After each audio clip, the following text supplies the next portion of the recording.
Good evening, I'm Nisa. This is CTV News at 5. Tonight, a former employee at an Edmonton daycare accused of sexual assault.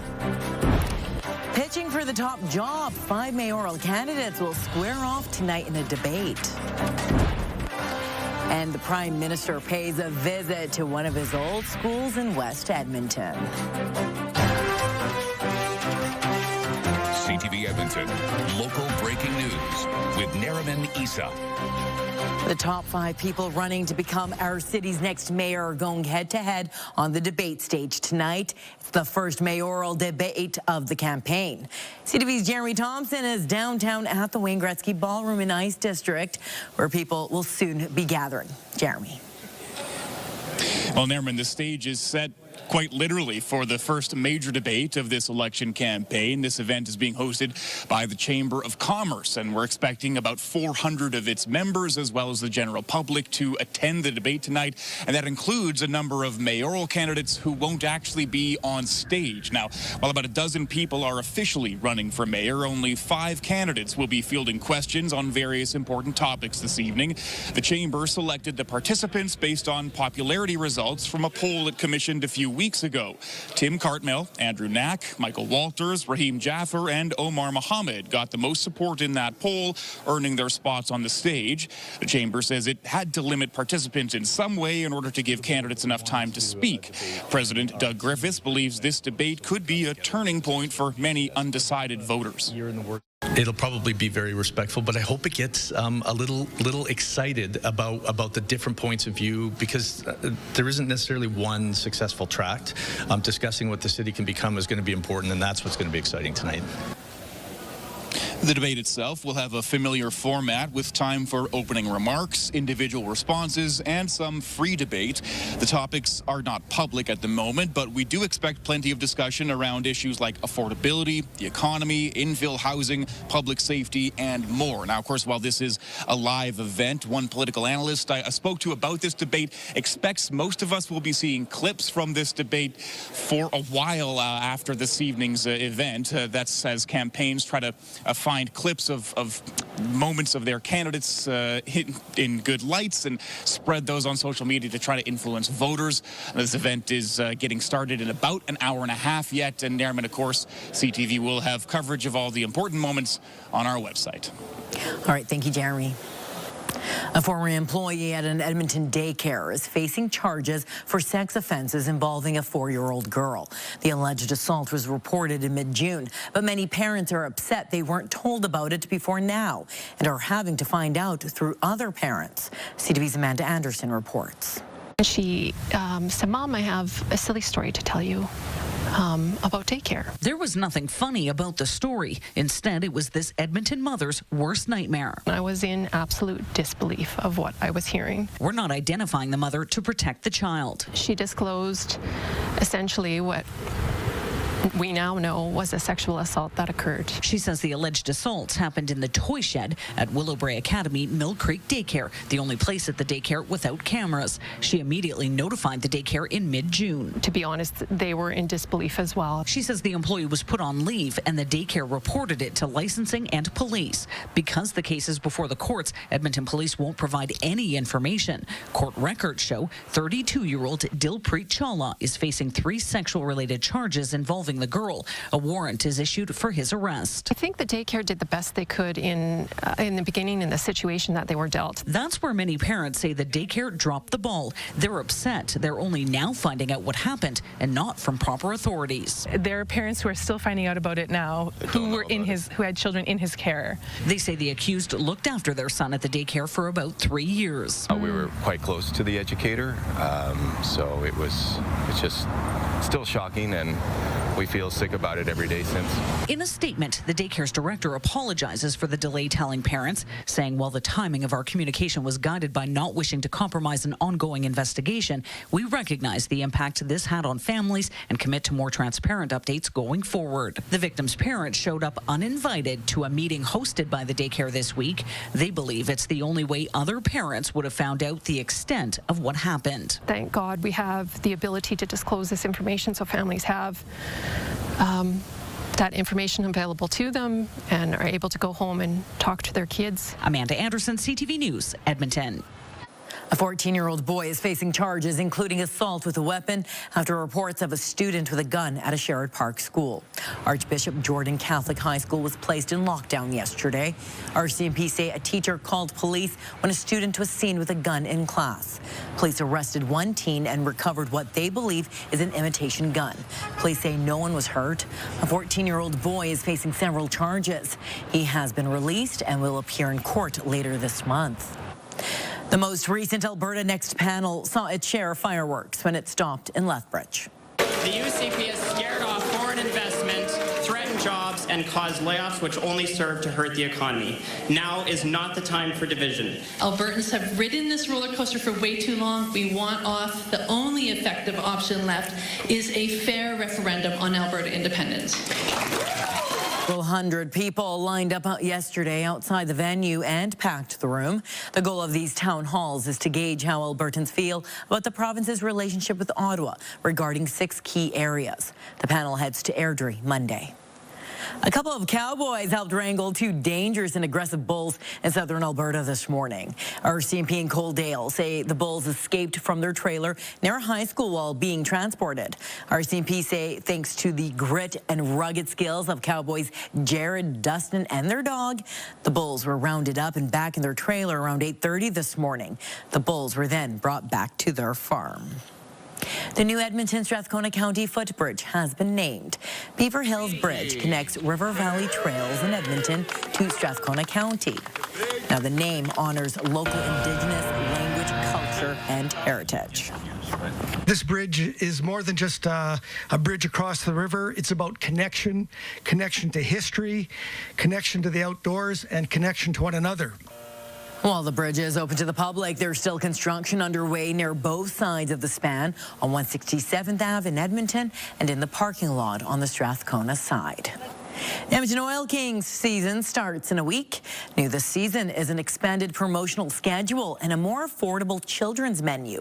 The Oil Kings will have 14 promo nights, including the always popular teddy bear toss. It's also introducing new children's combos that will be $10 or less. The home opener will be a Taylor Swift-inspired event. A 45-minute concert with a tribute artist will happen after the game. We have 3 thrilling periods of hockey every game, but more than that, there's the entertainment value. And that's Teddy Bear Toss, that's Dinosaur Night, that's Swifty Home Opener. It's all that extra sizzle that really adds to the environment. Tickets for the Teddy Bear Toss game are already on sale, and the lower bowl is sold out. Well, coming up next, from election signs to robocalls, could certain campaign strategies boost or backfire for a candidate? The public signs are the ones that are usually the issue because either the candidates and their teams aren't following the rules or there's too much clutter. Coming up Monday, dealing with post-school tantrums, protecting your brain from burnout. And Kim will take you inside the cockpit of historic airplanes. It's a big one. We'll see you then. CTV Morning Live Edmonton. Weekdays. Programming brought to you by James H. Brown Injury Lawyers, the heavy hitters of injury law. You're watching CTV News at 5.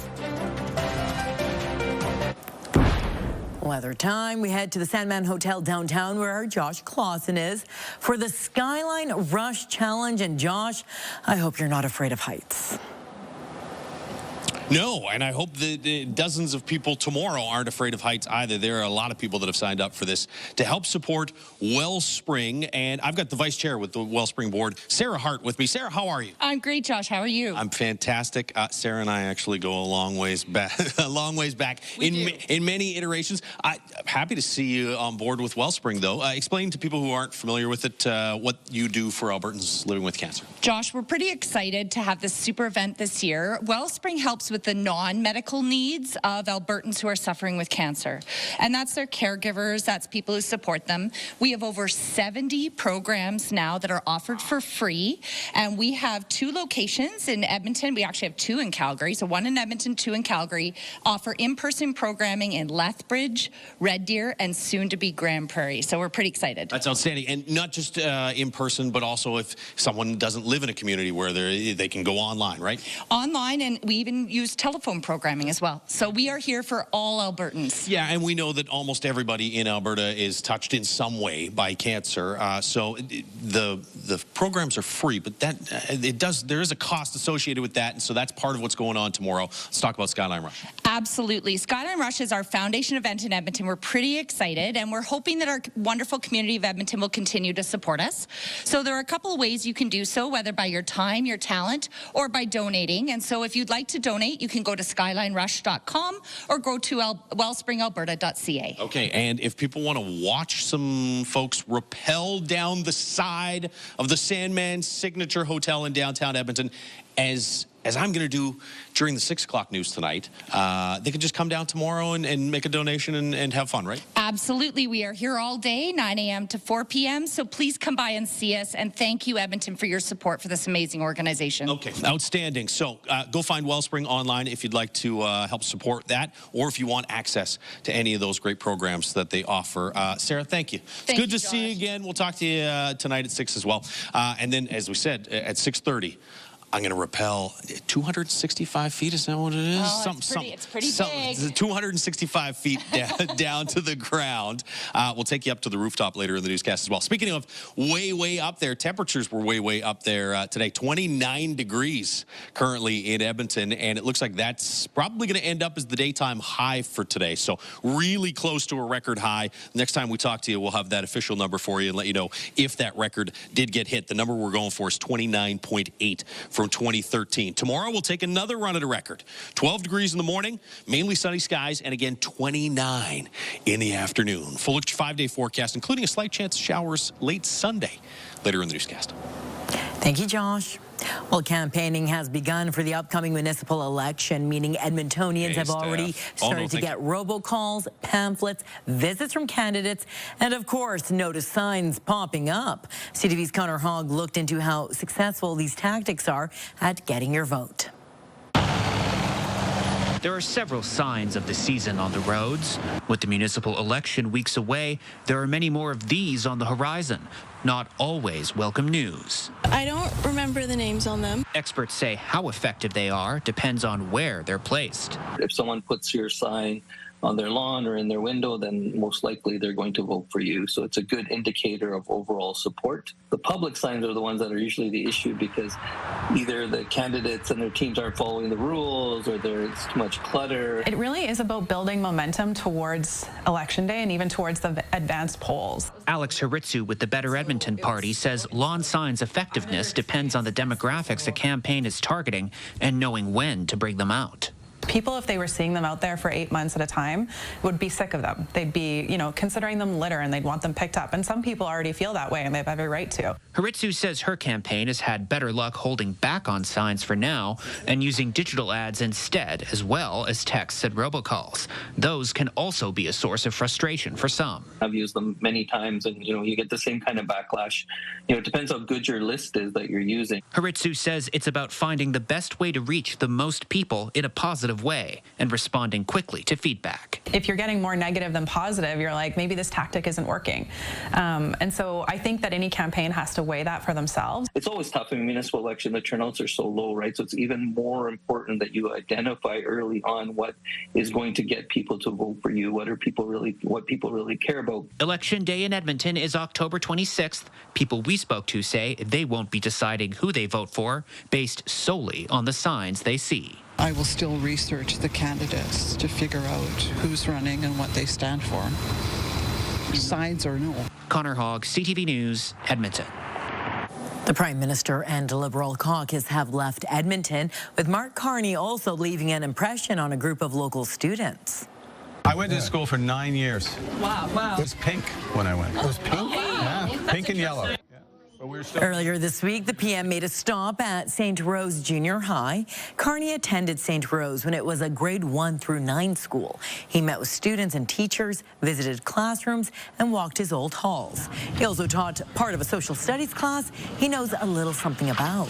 We teach structures of government in grade 9, and to have that group be able to meet and kind of talk to the person in the role that they were just learning about, instead of it being in just a textbook boring kind of piece of material to have that experience was great. The motivation for our students to continue to dream big and reach for the stars for their own goals and know that it's attainable for anybody was really quite a great motivator.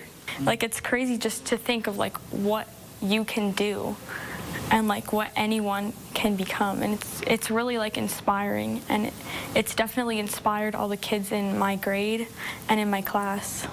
Carney's visit was part of a documentary project called Made New. Former broadcaster George Strombolompoulos is traveling across the country to celebrate Canadian storytelling. It also includes an interview with Carney about cultural sovereignty. Who thinks all those years in America made him soft? Well, did that make me soft, or did all years in England make you soft? I think it's important as well. Now, of course, the PM is also a big hockey guy, so he and Strombo went to the gym to play floor hockey with some students and engage in a little trash talk. Well, still to come, a taste of Germany here in Edmonton as Oktoberfest kicks off. Most Oktoberfest in Canada happen for one weekend. We take place over 3 weekends. Programming brought to you by James H. Brown Injury Lawyers, the heavy hitters of injury law. Western Canada is officially back in the Alberta capital. Oktoberfest kicked off last night in Ice District Fan Park. The 10-day event features a 30,000-square-foot beer hall tent, authentic Bavarian cuisine, live music and entertainment, plus family-friendly activities. Anyone with tickets to any OEG event also receives free admission to Oktoberfest. We'll have over 12,000 people likely come through the doors over the next 3 weeks. Most Oktoberfest in Canada happen for one weekend. We take place over 3 weekends. We run for a duration, 7 nights this year, 10 sessions. That's not something that most organizations across Canada are doing. Oktoberfest runs Friday and Saturday for the next 3 weekends. Edmonton Police thought you should know the Commonwealth Stadium area is going to have road closures this weekend.